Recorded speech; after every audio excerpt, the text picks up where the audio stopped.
Peut-être faudrait-il rappeler à Maître Laurent qu'il intervient en tant que défenseur de l'accusé, parce que là, j'ai plutôt l'impression qu'il l'enfonce.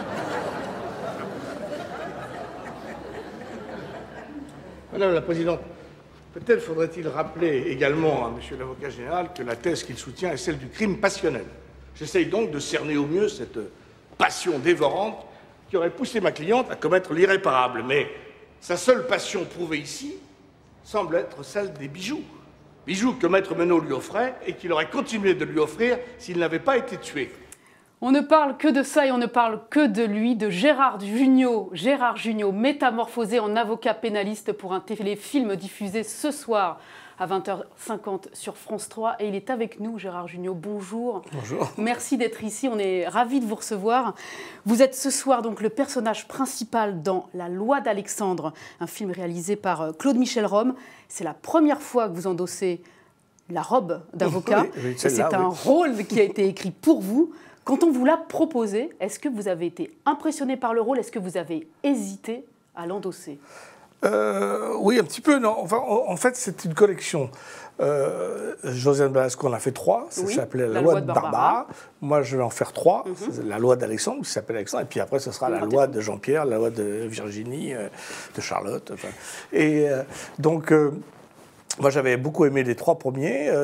J'en avais vu 2 de Josiane, que je trouvais très bien écrits, intéressants. Et puis, quand on m'a proposé, j'ai eu un peu les jetons, parce qu'il y a beaucoup de textes, et moi, je suis un ancien mime, hein, donc j'ai un peu de mal avec les textes. Alors, comme dans le personnage... Et en dehors du texte, le rôle d'avocat pénaliste. Oui, mais c'est le texte. Le fait de plaider devant une cour. C'est ça qui est le plus important, le texte. Il faut connaître ça au rasoir pour pouvoir s'y amuser, parce que c'est un texte intellectuel, c'est pas un texte d'émotion. C'est facile de mémoriser des engueulades, des histoires, un dialogue. Là, c'est beaucoup... Il faut arriver à convaincre. Là, il y a une plaidoirie, donc il faut être vraiment possédé par le raisonnement. Et puis ce type-là est très intelligent. Et donc, c'est un rôle de composition pour moi.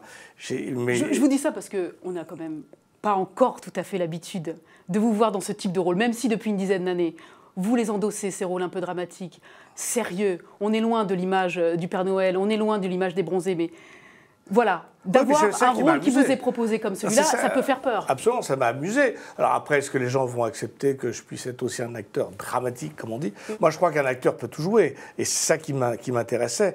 Moi, je fais à la télévision ce que je ne peux pas faire au cinéma. C'est vrai qu'on ne me confierait pas trois tomes de ce personnage, et c'est ça qui m'a amusé, parce que c'est une gageure, et après, est-ce que les gens vont suivre? Un challenge, oui. Est-ce que ça vous est arrivé, d'ailleurs, dans votre carrière, de refuser un rôle parce que vous avez estimé que vous n'étiez pas à la hauteur, on va dire, du personnage à interpréter? Alors, j'ai pas eu cette modestie. Non, mais je crois, si vous voulez, c'est vrai que, quelque part, je crois que je peux jouer ça maintenant, alors qu'il y a 10-15 ans, j'aurais pas pu le jouer, parce qu'il faut une épaisseur, il faut une humanité. L'avantage des acteurs, et des acteurs masculins, c'est mieux encore, c'est qu'on prend l'âge, on prend des trucs sur la tronche, et que, donc, du coup, on a moins à jouer. C'est votre vie qui joue pour vous. Alors, en l'occurrence, pour un avocat comme ça, parce qu'il lui arrive beaucoup de choses. Bien sûr. Il arrive c'est un rôle très dramatique, et les 2 autres épisodes sont émouvants, mais moins dramatiques. Donc, moi, ça m'a vraiment intéressé. Donc, mais en parlant de ce personnage que vous interprétez, justement, vous êtes dans ce rôle-là d'avocat pénaliste un excellent juriste, mais en revanche, vous n'êtes pas un bon orateur, vous n'arrivez pas à prendre la parole au public. En tant que vous, comédien de théâtre, c'est quand même un peu particulier, parce que c'est comme si on demandait à un chanteur de chanter volontairement faux. Comment on fait pour tordre son talent de comédien dans un rôle comme celui-là? C'est pour moi, jouer des textes importants. J'avais fait ça dans le paquet de Philippe Claudel, où il y avait 60 pages, 90 pages plutôt très très compliquées, avec un texte très difficile.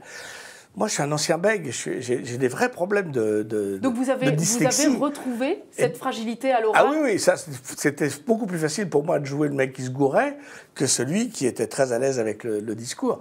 Donc la gageure, elle est plus là. Donc c'était intéressant. Vous savez, on a l'impression comme ça que je suis volubile, que j'arrive à m'exprimer, parce que les textes, on les travaille au théâtre, on répète 2 mois.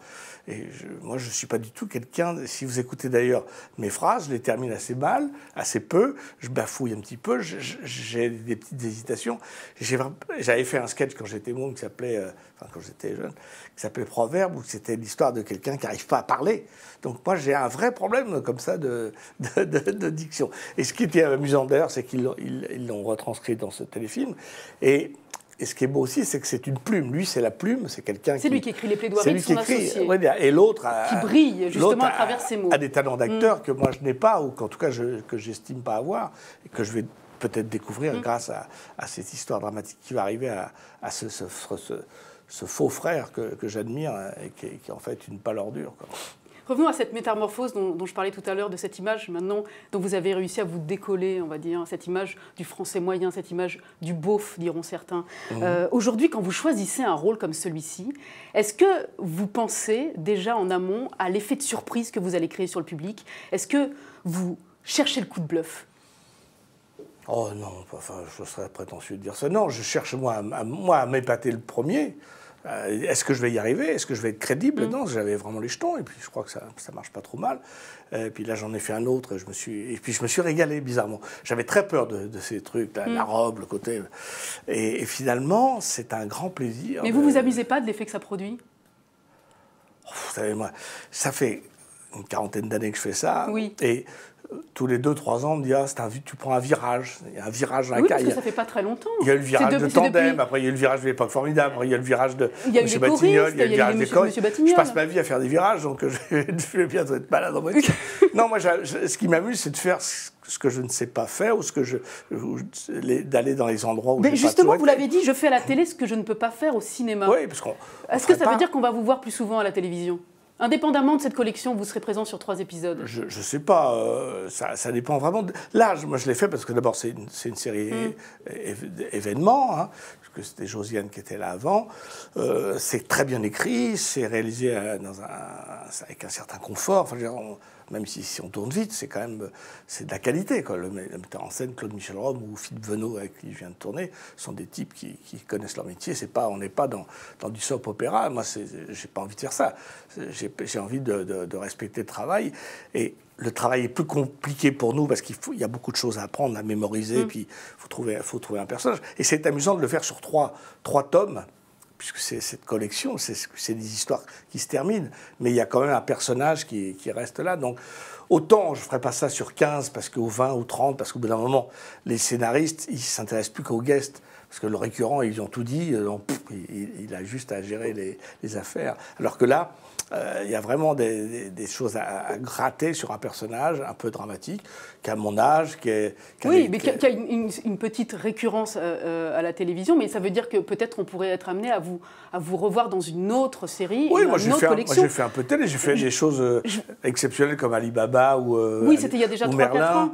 Mais aujourd'hui, on parle de la qualité aujourd'hui de la télévision. Je reprends les propos de Robert Redford, le comédien américain qui a donné une interview à nos confrères de TV Mag, et qui est aussi réalisateur comme vous, et il dit la télévision aujourd'hui est beaucoup plus créative que le cinéma. Est-ce que c'est aussi votre avis? Moi je pense, oui. Je pense très clairement. Je reçois vous savez, le coffret des films pour les Césars.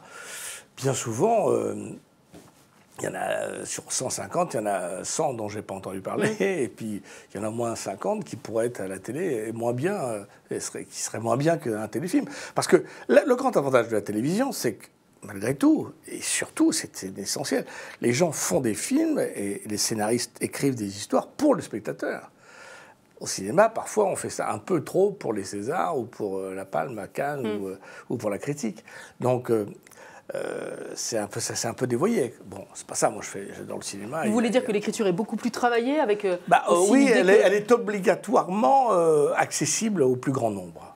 Ce qui n'est pas du tout une chose incompatible avec le talent et la qualité. Vous êtes scénariste, vous aussi? Oui, moi je pense que les grands films qui restent dans l'histoire du cinéma, ce sont des films qui ont eu des grands succès, ou qui en auront, ou en tout cas qui sont faits pour le succès. Parce que, à part quelques films élitistes comme ça, complètement confidentiels, en gros, vous regardez la Cinémathèque, c'est les films de Keaton, de Chaplin, c'est les films de Renoir, des films de Becker, c'est les films de Clouzot, c'est les films de Jean-Pierre Melville, qui étaient des grands succès. En tout cas, même s'ils n'ont pas eu le succès tout de suite, ils l'ont eu. C'était destiné au plus grand nombre. Je disais que vous êtes scénariste aussi. Vous en avez écrit des scénarios, ou des scénarios, comme on dit, pour le cinéma. Aujourd'hui, quand vous entendez parler de la qualité des productions de certaines fictions pour la télévision, quand vous entendez parler de Netflix, est-ce que ce sont des secteurs sur lesquels vous voulez aussi mettre votre patte, produire une série, écrire une série? C'est très compliqué, hein, mais moi je suis assez admiratif. Moi je suis un fou de House of Cards. Aux États-Unis, oui. Et c'est Netflix, ils tournent avec des moyens considérables par rapport à la France. Mais il y a surtout... Taper à leur porte pour essayer de présenter un projet? Non, je ne sais pas, moi je suis en train d'écrire un long métrage. Déjà, écrire 1h30, c'est difficile, donc écrire 6 heures, c'est compliqué, puis c'est très, très chronophage à regarder et à faire.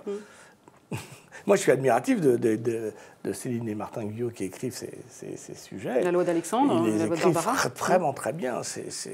Alors, c'est pas des comédies, hein. C'est peut-être plus facile d'écrire du drame que de la comédie. Justement, à propos de la loi d'Alexandre, donc vous le disiez tout à l'heure, Josiane Balasco avait initié la première collection l'an dernier. Vous êtes, vous, sur la seconde. Vous allez être visible sur 3 épisodes.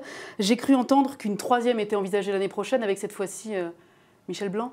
Vous avez des infos? Non, je n'ai pas l'info. Non, je sais qu'ils ont demandé, mais moi je disais au producteur Jean-Pierre Ramsay, il ne faut pas non plus que ça devienne la loi des bronzés, quoi. Mais ça dit, Michel est un super acteur. Et je crois qu'ils ont demandé à Thierry, mais je crois qu'ils ont demandé aussi à Nathalie Baye, à Richard Anconina, à Richard Berry. Bon, il y a plein de gens qui d'un seul coup, comme ils voient que c'est pas mal. Donc c'est pas sûr que ce soit Michel Blanc? Je sais pas. Oui, je crois pas que ce soit sûr, mais en tout cas, je passe les informations. Moi, je ne suis pas là. Je ne suis pas la commère du net. Merci beaucoup Gérard Jugnot d'être venu au Figaro nous parler donc de la loi d'Alexandre qui sera diffusée donc ce soir 20h50 sur France 3. Merci beaucoup pour cet entretien. Merci à vous. Et il y a le replay, ça c'est vachement bien le replay. Moi, le replay sur pour ça ou pour le mentaliste qui regarde en replay le mentaliste. Le fameux concurrent, le beau concurrent. Merci beaucoup Gérard Jugnot.